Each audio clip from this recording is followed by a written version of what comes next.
জম্মু কাশ্মীৰৰ পেহেলগামত ইছলামী সন্ত্ৰাসবাদীয়ে চলোৱা নাৰকীয় হত্যাকাণ্ডক গৰিহণা দি প্ৰতিবাদ শিৱসাগৰত। পেহেলগাম ঘটনাক লৈ এতিয়া স্তম্ভিত হৈ পৰিছে সমগ্ৰ বিশ্ব। ইছলামিক সন্ত্ৰাসবাদী সংগঠনৰ নৃশংস হত্যালীলাত প্ৰাণ গৈছিল 28 জনকৈ পৰ্যটকৰ। এই ঘটনাৰ পাছতে দেশৰ লগতে শিৱসাগৰতো সন্ত্ৰাসবাদীৰ বিৰুদ্ধে ক্ষোভৰ জুই জ্বলি উঠিছে। শিৱসাগৰৰ মাজমজিয়াত নাগৰিক সমাজ একত্ৰিত হৈ সাব্যস্ত কৰিছে প্ৰতিবাদ। পাকিস্তান মুৰ্দাবাদ, সন্ত্ৰাসবাদ নিপাত যাওক আৰু হিন্দুক সুৰক্ষা প্ৰদান কৰক শ্লোগানেৰে উত্তাল কৰি তুলিলে প্ৰতিবাদস্থলী। পাকিস্তানৰ পতাকা জ্বলাই প্ৰতিবাদকাৰীসকলৰ। শিৱসাগৰৰ পৰা ৰাতু কুমাৰ দাসৰ ৰিপৰ্ট, লেংডন বাতৰি।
কাশ্মীৰত যি বৰ্বৰ ঘটনা ঘটিলে, এই ঘটনা ভাৰতবৰ্ষৰ লগতে পৃথিৱী সকলোৱে দেখিছে।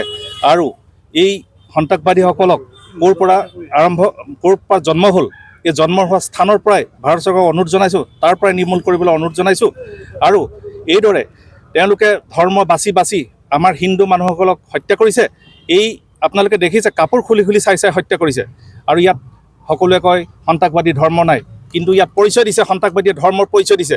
সেইকাৰণে এনেকুৱা সন্ত্ৰাসবাদীক নিৰ্মূল কৰিবৰ কাৰণে ভাৰত চৰকাৰক আমি ইয়াৰ পৰা অনুৰোধ জনাইছোঁ। আৰু এনে অতিকৈ দুখৰ কথা কি, যিসকল নিৰপৰাধী মানুহসকল ফুৰিবলৈ গৈছিলে, আপোনালোকে পাইছে, কোনোবা নৱবিবাহিত দম্পতি গৈছিলে, তেওঁলোককো বাছি বাছি হত্যা কৰিছে। এনে নিৰ্দয়ভাৱে হত্যা কৰা সন্ত্ৰাসবাদীক ভাৰত চৰকাৰে কিদৰে নিৰ্মূল কৰিব পাৰে তাৰ এটা পদক্ষেপ ল'বৰ কাৰণে আপোনালোকৰ ইয়াৰ যোগেদি মই ভাৰত চৰকাৰক অনুৰোধ জনাইছোঁ। আচলতে আমি সৰুৰ পৰাই শুনি আহিছোঁ সন্ত্ৰাসবাদীৰ কোনো ধৰ্ম নাই। হ'লেও আপোনালোকৰ মাধ্যমৰ পৰাই আমি গম পাইছোঁ তেওঁলোকে কি ধৰণে নৃশংস হত্যা কৰিছে পৰিয়ালক। ফুৰিবলৈ যোৱা মানুহক, পুৰুষসকলক চিন্তিত কৰি তেওঁলোকে কাপোৰ কানি খুলি উলংঘ কৰি ধৰ্ম চাই চাই যি ধৰণে হত্যা কৰিছে, সেইটো খুব নিন্দনীয়। আৰু এটা কথা, ইমানকেইজন মানুহ জম্মু কাশ্মীৰত সোমাই যি ধৰণে হত্যা কৰিলে, আমাৰ সন্দেহ তাত লোকেল মানুহৰ কোনোবা হাত আছে নেকি, সেইকেইজনকো চিন্তিত কৰা, যাতে চৰকাৰে যাতে চিন্তিত কৰে। দ্বিতীয়তে, আমাৰ এই বেয়া সময়ত, ইমান বেয়া সময় পোৱাছোৱাত আমাৰ মাজতো যাতে এনেকুৱা ঘটনা নঘটে, আমাৰো যদি স্থিতি স্পষ্ট হয়, দুমুখীয়া স্থিতি যাতে আমি নাৰাখোঁ, সকলোৱে একত্ৰিত হৈ আমাৰ মাজত যদি এনেকুৱা ঘটনা নঘটে, আমাৰ ল'ৰা ছোৱালীবোৰৰ লগত বা মোৰ লগত বা মোৰ বন্ধু বান্ধৱৰ লগত, সেইবাবে আমি একত্ৰিত হৈ থাকিব লাগে। আৰু নিজৰ স্থিতি স্পষ্ট কৰি সকলোৱে নিজৰ নিজৰ মাধ্যমেৰে ইয়াক গৰিহণা দিব লাগে বুলি মই ভাবিছোঁ। ধন্যবাদ।